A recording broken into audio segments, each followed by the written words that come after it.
Hey folks, today is Friday, February 18th, 2022. As usual, my name is Jake Baldino, here to talk about all the video game news that has been going on this week, and it's a stacked week. Some cool stuff, so let's just jump right in. The first story has to do with Ubisoft. So, in an earnings report, we got a bunch of new information, specifically Ubisoft, according to them, they're doing pretty well. Interestingly enough, Rainbow Six Extraction, which I wasn't the hugest fan of, has crossed like 5 million players. They talked up all their investments, their new techs, how much everything is selling, yada, yada, yada, but the most interesting nugget was about a possible acquisition. Now, of course, acquisitions are the hottest thing in video games right now. Everybody's being bought up, gobbled up, yum, yum, yum, yum, by all these other bigger corporations. I gotta go yum, yum, yum.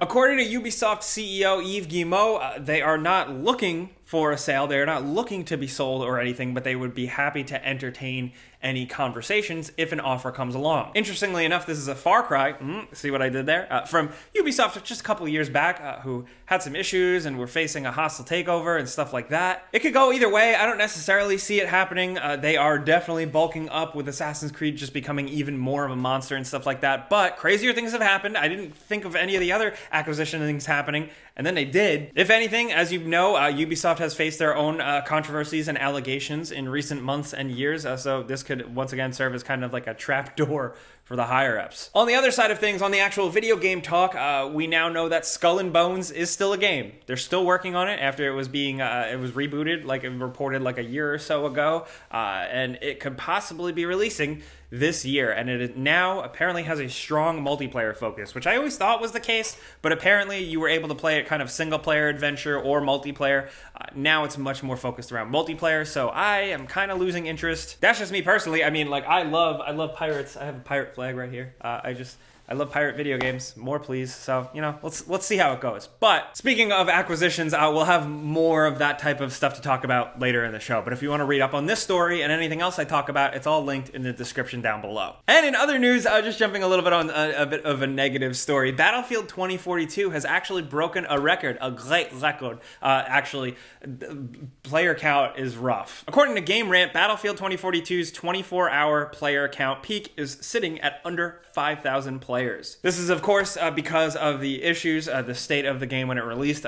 Personally, us here, we were not a big fan of it. You've probably heard there are petitions out there, people asking for EA to really do something with the game, give people refunds. We'll see where that goes. That's a crap situation. I guess we'll just have to wait and see. But on the flip side, some fun stuff. Let's talk Bioshock. Bioshock 4, we know that there is a new, seemingly Ken Levine-less Bioshock in development for quite some time now by one of the studios under 2K. And a new rumor, of course, take it all with a grain of salt, reports that Bioshock 4 is still not coming anytime soon. Apparently, the parent company and people internally are just not happy with the progress of the project. Apparently, the project is also losing employees, this insider suggests. Of course, this isn't confirmed. But now the floating number is possibly 2024, which is wild because this thing has been in the works in some way or another for many years now from the rumblings that I've heard. Also, I know that they are also staffing up.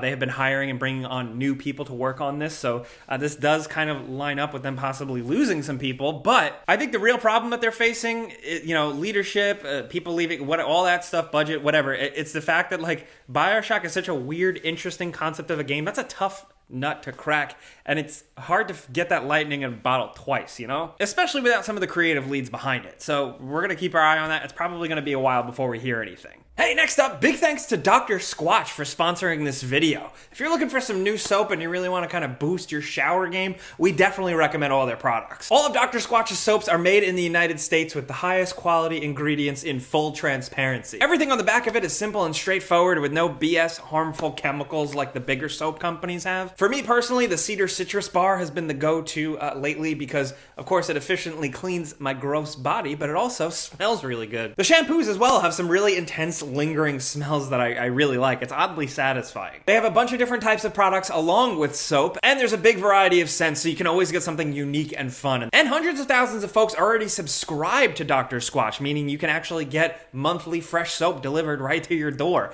and they stand by it. If you use Dr. Squatch soap and you don't think it's the best bar of soap ever, you can get your money back. So if you want to check it out, and finally, you can smell like a gameranx. New customers can get 20% off $20 or more. Use our code code DSQ gameranx and click our link in the description down below. Have fun, get clean, you nerds, and thanks to Dr. Squatch for sponsoring this video. And jumping off of the other story with Take-Two Interactive and 2K, we're getting a Bioshock movie. Netflix has the rights, and they're going to make it. Apparently this deal has been in the works for quite some time now, and we got the official announcement, but as of right now, that's all we know. Again, another tough nut to crack. To make Bioshock a movie is wild. We almost had one. Gore Verbinski. It was really close. The budget was set. It was like moments away from shooting. There's still a script floating around out there, and the script's actually pretty sick.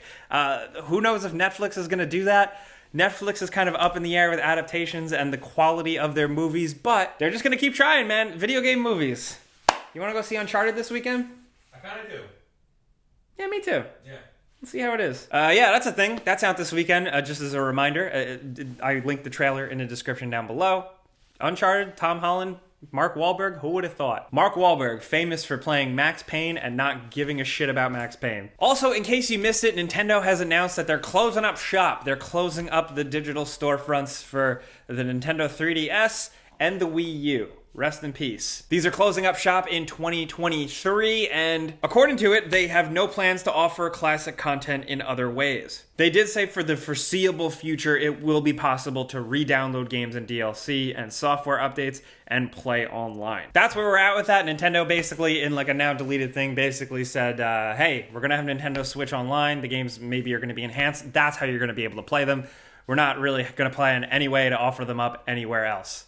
In response to this, really kind of how I feel, I'm actually just going to share the Video Game History Foundation's statement. They work on game preservation and history and stuff like that, and they said, while it's unfortunate that people won't be able to purchase digital 3DS or Wii U games anywhere, what we don't understand is what path Nintendo expects its fans to take should they wish to play these games in the future. As a paying member of the ESA, Nintendo actively funds lobbying that prevents even libraries from being able to provide legal access to these games. Not providing commercial access is understandable, but preventing institutional work to preserve these titles on top of that is actively destructive to video game history. We encourage ESA members like Nintendo to rethink their position on this issue and work with existing institutions to find a solution. Oh, there you have it. Now moving on, we have some cool things linked in the description down below that we'd like to share. The first is a new CGI, awesome, crazy cinematic trailer for Star Wars: The Old Republic. That game is still going strong after so many years. And this trailer that they released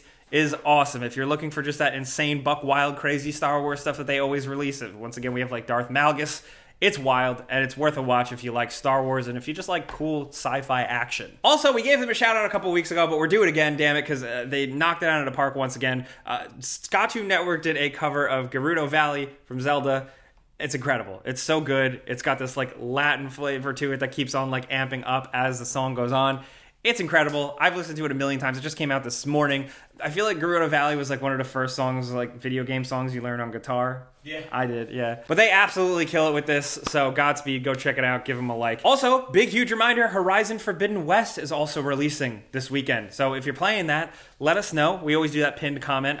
We are working on a video for it. I am binging the game currently as fast as I can, so keep your eyes peeled for it before you buy. Sorry, we're late. And also, in case you missed it, Cyberpunk has released next gen. We now officially have PS5 and Xbox Series X versions of the game, and they perform pretty competently now, finally. We tested it out pretty quickly, and along with that, there's a 1.5 update for all versions of the game that overhauls some things and just generally makes it a better experience. Is it Game of the Year now? No, not at all. But the improvements are nice to see, at least. Now, moving on, like I said, acquisition talk. There's more of it. First, Daedalic Entertainment has been purchased by NACON. Daedalic does have a bunch of AA, single A properties.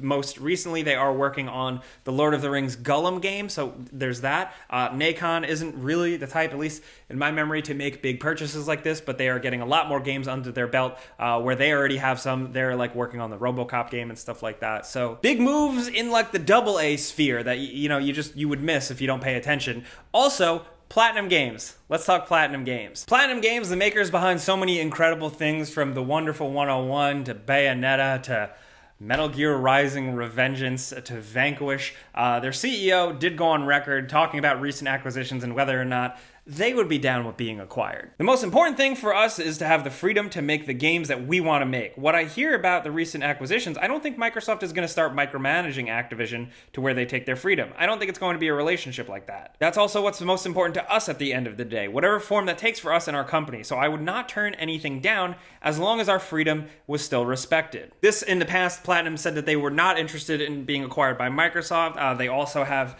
stakes from Tencent and stuff like that, keeping them alive. They've also had some misses here and there. That new game that they're coming out with, Babylon's Fall, I can't really get too excited about that. But Platinum's been in the news a lot lately, with also Hideki Kamiya saying that he would like to once again get another shot at Scalebound. Bring that game back. Yes, please. That game looked sick. But that's where we're at. That's everything going on this week. A lot of industry type news, but we want to know what you think. Let us know what you think about all the stories, acquisitions, rumors, Bioshock movies, what have you, anything. Let's talk. But most importantly, in that pinned comment that I always leave, let us know what you're playing this weekend. If it's Horizon, something like that, or something older, Dead Island, whatever. Whatever's out, have fun, go nuts. Let us know if you're seeing the Uncharted movie, what you think of that. I definitely want to hear from you. We'll be down in the comments as much as possible, but things get a little crazy, so if you want to hit me up directly, find me on Twitter and Instagram at Jake Baldino. Now, thank you guys for being here every single damn Friday. We very much appreciate that. All you got to do is click the like button. It legit helps. Thank you. But I'm Jake Baldino. Thanks for watching. See you guys next time. Have a good weekend. Pizza's on me.